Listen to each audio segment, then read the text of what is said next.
ayah ibu saya sudah meninggal. Allahumma ighfir laha warhamha wa'afiha wa'fu anha. Amalan apa yang sebaiknya saya lakukan agar tetap berhati kepada ibu, berbakti pada ibu saya? Ibu saya semoga masuk surga. Amin. Yang pertama doa. Apa doanya? Rabbil firli wa liwalidayya warhamhuma kama rabbayani shaghira. Allahumma ighfir laha warhamha wa'afiha wa'fu anha. Ya, enggak bisa bahasa Arab Pak Ustaz, bahasa Indonesia. Ya Allah, jauhkan emakku dari neraka jahanam, berikan dia kebaikan, jadikan kuburnya salah satu dari taman surgamu, jangan jadikan kuburnya salah satu lubang nerakamu, berikan dia ketenangan ya Allah, ampunkan segala silap salah dosanya ya Allah. Yang pertama. Yang kedua, baca Quran. Wa in khatimul Quran, yang paling afdal dibaca khatam Quran, satu khatam. Untuk almarhumah emakku, aku hadiahkan pahala bacaan Quran sekhatam. Kalau tidak bisa satu khatam, bacakan Yasin, hatinya Quran. Kalau tidak baca Yasin, jurus terakhir Ummul Quran, Al-Fatihah. Al-Fatihah pun tak bisa, mati aja lah. Yang ketiga, sedekah. Saat sayang betul dengan emaknya, lalu emaknya meninggal dunia, dia datang melapor kepada Nabi, ya Rasulullah, ummi matat, emakku sudah meninggal dunia, apa atasaddaqu anha, kalau aku bersedekah, apakah sedekahnya sampai ke almarhumah emakku? Kata Nabi, tasaddaq, bersedekahlah. Ayu sadaqatu afdal, apa sedekah yang paling afdal? Kata Nabi, saqyul ma', memberi air minum. Yang paling afdal adalah memberi air minum, karena di jazirah Arab susah membuat sumur bor, sedekah air minum. Tapi di Bekasi jangan lagi sedekah air, karena masjid kita sudah diapit 2 danau. Sampai-sampai nama masjid ini pun Masjid Al-Danau, Al-Qolam. Diapit 2 kolam. Nah, oleh sebab itu jangan lagi sedekah air. Sedekah apa? Sedekah AC, sedekah kipas angin, sedekah mikrofon, sedekah kamera, sedekah CCTV. Maka insya Allah mengalir pada almarhumah. Yang pertama doa, yang kedua baca Quran, yang ketiga sedekah, yang keempat kurban. Nanti mau hari raya kurban, ini 1 kambing untuk almarhumah emakku. Yang kelima haji. Kalau dia dulu belum haji, badal hajikan. Yang keenam puasa. Mana tahu ada puasanya tinggal, kita laksanakan puasa. Man mata, siapa yang mati, wa alaihi siyamun, punya utang puasa, soma'anhu waliyuhu, maka ahli warisnya melaksanakan puasa untuknya. Bolehkah di sujud akhir kita berdoa dengan doa yang ada dalam Quran? Aqrabu ma yakunul abdu min rabbih wa huwa sajid. Seorang hamba paling dekat dengan Allah bukan di Makkah.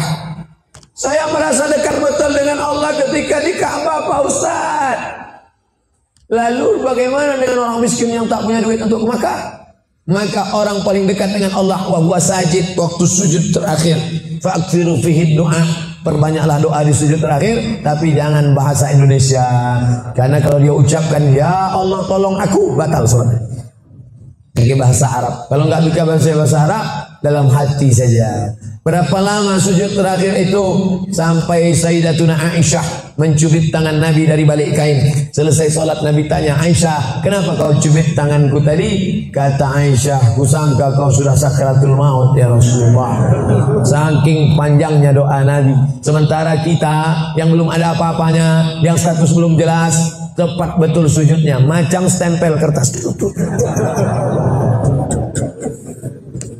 Kenapa cepat betul sujud? Sujudlah lama. Bagus sujud lama, membantu turunnya darah menyembur dari jantung ke otak. Karena kalau oksigen kurang bisa kena stroke ringan. Sujud lama-lama, bernapas, jangan tahan napas, bernapas. Itu maka karpet jangan bau. Itu maka tak boleh tidur telungkup di masjid. Tidur telungkup ngences pas tempat orang sujud. Bangkit sujud pitam pingsan maka. Nah, ini penting. Lalu kemudian kalau dibaca dalam doa sujud itu ayat Quran boleh? Tak boleh. Karena Quran itu tinggi, sedangkan sujud itu rendah. Tak boleh yang tinggi diletakkan di rendah. Tapi kalau doa boleh. Begitu juga dengan perempuan halangan. Tak boleh baca Quran. Tapi kalau ayat Quran itu doa boleh. Contoh, subhanalladzi sakhkhara lana hadza wa ma kunna lahu muqrinin wa inna ila rabbina lamunqalibun. Itu kan ayat Quran, tapi ketika dibaca naik kendaraan boleh. Maka kalau ayat Quran bunyinya doa boleh. Mana? Rabbana atina fid dunya hasanah wa fil akhirati hasanah wa qina adzabannar. Itu doa, boleh dibaca. Saya seorang kepala rumah tangga, tinggal di rumah milik mertua. Sebagai kepala rumah tangga, apakah saya belum menunaikan kewajiban sebagai suami untuk membeli rumah tinggal buat keluarga? Ada ideal, ada darurat. Idealnya kau punya rumah, karena kewajibanmu hai kepala rumah tangga laki-laki ada 5. Kasih makan, kasih pakaian, kasih tempat tinggal, kasih pendidikan, kasih perhatian. Itulah kewajibanmu sebagai laki-laki. Beri makan, beri pakaian, beri tempat tinggal, beri pendidikan, beri perhatian anak dan istrimu. Tapi kalau kau tidak bisa, maka mertuamu baik, maka tinggallah di sana. Ya tidak apa-apa. Cuman kita tahu bagaimana bersikap sebagai seorang menantu, bagaimana dengan saudara-saudara ipar, bagaimana dengan mertua. Nah ini kebetulan mertuanya baik. Alhamdulillah, bersyukurlah bapak-bapak yang dapat mertua baik. Persiapan apa yang diperlukan dalam memasuki umur 40 tahun? Enggak ada nunggu 40. Karena malaikat datang tak nunggu 40. Anak muda hafal 29 juz, tinggal 1 juz lagi, mandi di sungai, terpeleset batu, mati. Anak muda. Orang tua sudah 70 tahun diponis dokter mati. Saya sudah diponis dokter katanya 3 bulan Pak Ustaz. Sudah berapa bulan Pak? Udah tahun setengah, enggak mati-mati. Jangan terlalu yakin dan percaya kepada kata manusia, tapi saya tetap berobat ke dokter. Saya tetap berobat ke rumah sakit, tapi masalah keimanan, maka itu yang di atas. Innama amruhu idza arada syai'an ayyakula lahu kun. Kalau sudah berumur 40, hati tak juga terbuka, tak juga tobat, tak juga insaf, na'udzubillah, dikhawatirkan tertutup pintu hati. Musibah bukan sakit, musibah bukan miskin, musibah tertutup pintu hati. Khatamallahu ala qulubihim wa ala sam'ihim wa ala absarihim. Makin tua makin menjadi-jadi, tak salat, tak puasa, tak berzakat, akhirnya mati dalam keadaan sakau, mati dalam keadaan dilokalisasi. Sudah jelas umur 70 tahun tetap juga mau berzina, nafsu ada, tenaga tak ada, dimakan Viagra 1 botol, sama macam kap 70 diisi minyak pesawat, meletup, bam, mati. Bagaimana hukumnya kalau sedang sa'i baca Mars, Banser, dan membacakan teks Pancasila yang videonya sekarang sedang viral? Ini memancing saya supaya orang bully saya aja. Saya dibully orang itu biasa, tak masalah. Cuman saya kasihan jamaah. Tolonglah Ustaz, jangan kontroversial lagi, capek kami dibully ini. Nah, jamaah ini tak tahan, kasihan sama jamaah. Jadi dalam masalah ini saya mengutip jawaban dari Kiai Nahdlatul Ulama yang sudah share membuat tulisan tentang beberapa terkait masalah membaca. Balik sajalah kepada zikir yang maksur yang diajarkan Nabi Muhammad sallallahu alaihi wasallam. Mau nanya Pak Ustaz, kita hidup untuk apa dan mati untuk siapa? Itulah yang sudah dibahas tadi.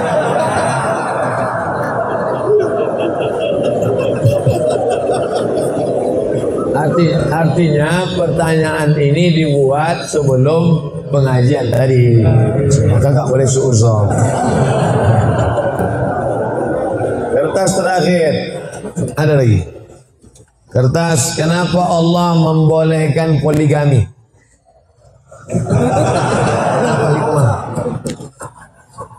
Fankihu ma qabalakum minan nisa. Nikahilah nisa. Itu syarat yang pertama. Yang dinikahi itu nisa.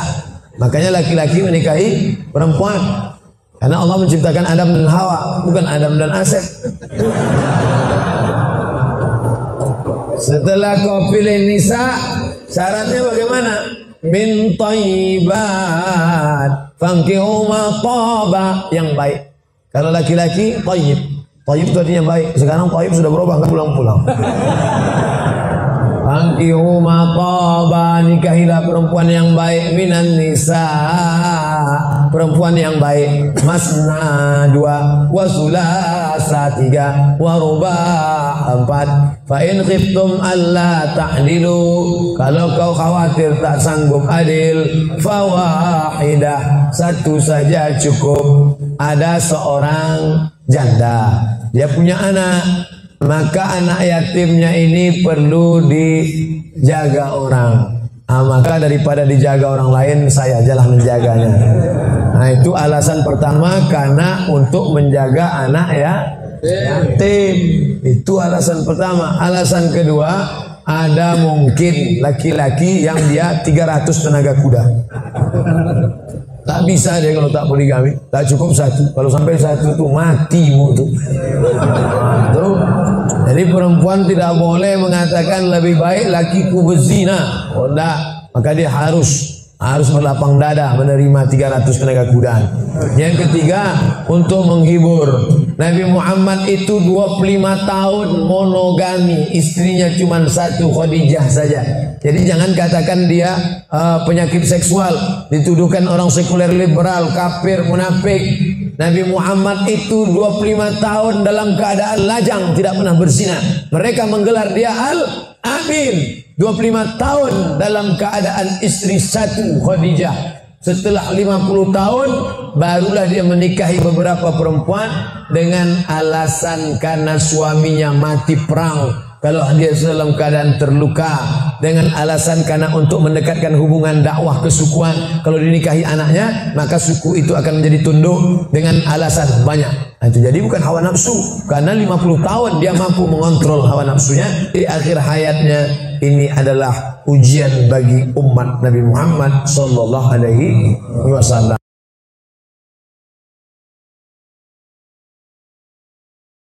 Bismillahirrahmanirrahim. Assalamualaikum warahmatullahi wabarakatuh. Ud'uni astajib lakum.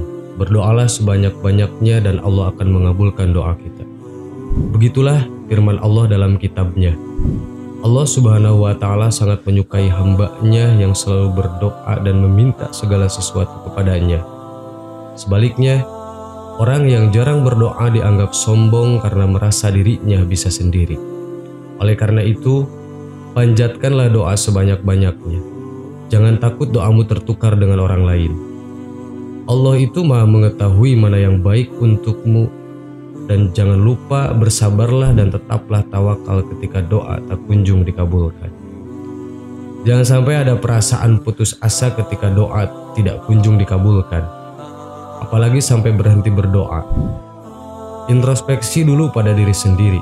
Barangkali ada beberapa syarat terkabulnya doa yang belum terpenuhi. Atau mungkin bisa jadi kamu masih sering melakukan beberapa kesalahan saat berdoa. Jadi wajar saja doa kamu tak kunjung dikabulkan jika pas berdoanya saja kamu masih salah. Berikut kesalahan saat berdoa yang sering dilakukan banyak orang. Perbaiki ini, insya Allah doamu akan cepat dikabulkan. 1. Tidak memohon ampunan kepada Allah Subhanahu wa ta'ala.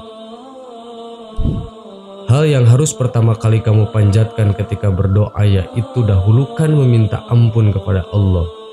Sebab dosa-dosamu bisa jadi penghalang terkabulnya doa. Jadi pertama kali, memohonlah ampunan kepada Allah agar dosa kita semakin kecil. Semakin tipis dosa kita, semakin mudah terkabulnya doa. Jangan sampai kamu langsung berdoa meminta ini, itu, tapi kamu tidak pernah berdoa memohon ampun kepada yang Maha Pengampun. Ingatlah, utamakan dulu doa ini. 2. Tidak berkepanjangan.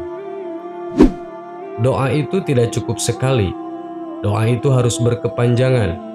Jangan sampai kamu merasa cukup hanya dengan berdoa 1 atau 2 kali. Kalau kamu suka begitu, jangan salahkan siapapun kenapa doamu tak kunjung dikabulkan. Seharusnya setiap saat kamu selalu berdoa, terutama setelah sholat fardu. Lebih baik lagi setelah sholat malam. Walau belum dikabulkan, jangan berputus asa. Teruslah berdoa. 3. Tergesa-gesa saat berdoa. Ketika berdoa, kamu harus fokus hanya pada Allah dan doamu.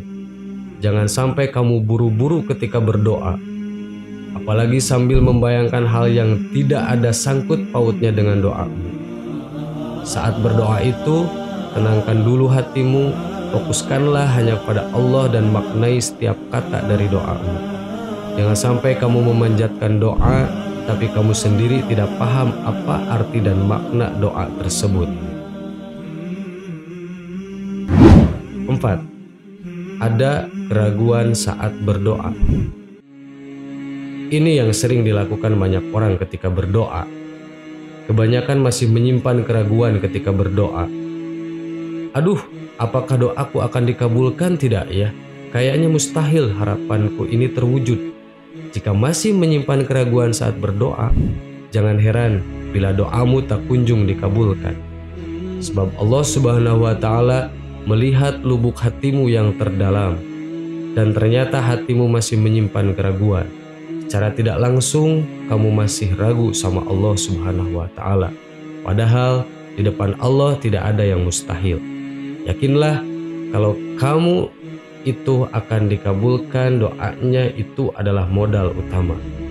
Meskipun menurut akal mustahil, tapi tidak ada yang mustahil menurut Allah Subhanahu wa Ta'ala.